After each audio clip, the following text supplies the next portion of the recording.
Bismillahirrahmanirrahim. Assalamualaikum warahmatullahi wabarakatuh. Perkenalkan, nama saya Denny Ramadan dengan nomor BP 2010-25-3021 dari Prodi Proteksi Tanaman dengan kelas Biologi Proteksi A. Baiklah, saya akan menjelaskan tentang video praktikum objek keempat. Untuk hewan yang pertama adalah hewan bekicot. Bekicot termasuk salah satu famili Acatinidae dan spesiesnya Achatina folica. Tipe metamorfosis pada bekicot ini adalah bekicot tidak bermetamorfosis. Peranannya dalam pertanian yaitu menjaga ekosistem tanah adalah karena hewan ini memakan kedaunan yang pada akhirnya akan menyumbangkan bahan organik hasil pencernaannya ke permukaan tanah. Tipe mulut pada bekicot ini yaitu Mandibulata, di mana hewan ini merupakan hewan yang menggigit serta mengunyah makanannya.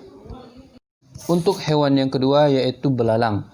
Belalang termasuk salah satu famili Atrididae dan spesiesnya Chatantopidae. Tipe metamorfosis pada belalang yaitu belalang merupakan metamorfosis tidak sempurna. Peranan dalam pertanian, belalang memiliki peran sebagai pemangsa bagi berbagai jenis hama tanaman seperti serangga kecil sekaligus larvanya. Dengan bantuan belalang, tanaman dijamin aman dari kutu daun, nyamuk, ulat, kumbang, hingga jangkrik. Dan tipe pada mulut belalang yaitu menggigit dan mengunyah. Hewan yang ketiga yaitu cacing tanah atau Lumbricina, nama spesiesnya, dan termasuk salah satu famili Lumbricidae. Habitat cacing tanah ini yaitu adalah di dalam tanah. Tipe metamorfosisnya tidak mengalami metamorfosis, dan sedangkan peranan dalam pertanian, cacing tanah meningkatkan nutrisi dalam tanah, meningkatkan pengairan, meningkatkan struktur tanah, dan meningkatkan kualitas pertanian.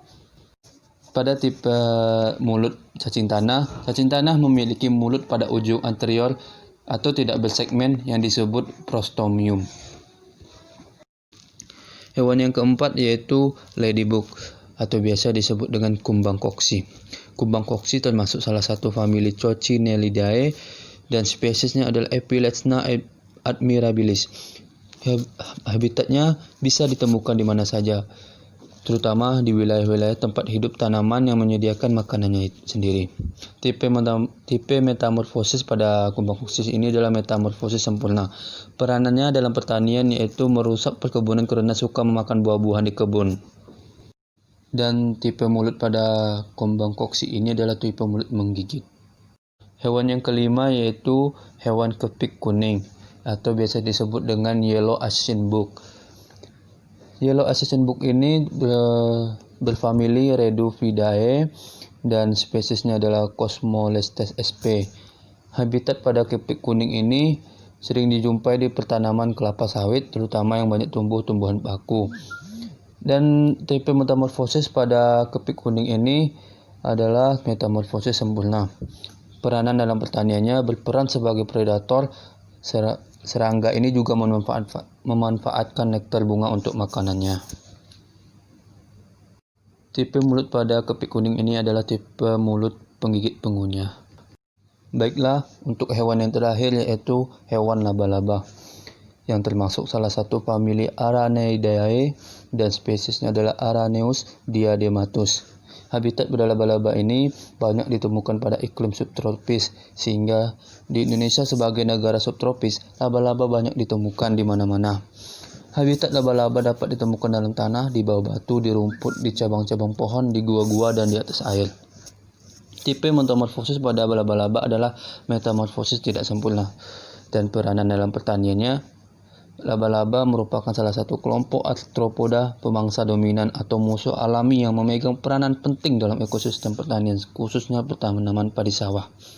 Di antara hama yang dikendalikannya adalah beberapa jenis bereng dan penggerek batang. Pada tipe mulut laba-laba tidak memiliki mulut atau gigi untuk mengunyah. Jadi sebagai gantinya, mulut laba-laba berupa alat penghisap untuk menyedot cairan tubuh mangsanya. Baiklah, sekian dari saya mengenai video praktikum objek keempat ini, yaitu mengenai menguntungkan dan merugikan hewan-hewan atau serangga pada bidang pertanian. Sekian dari saya. Wassalamualaikum warahmatullahi wabarakatuh.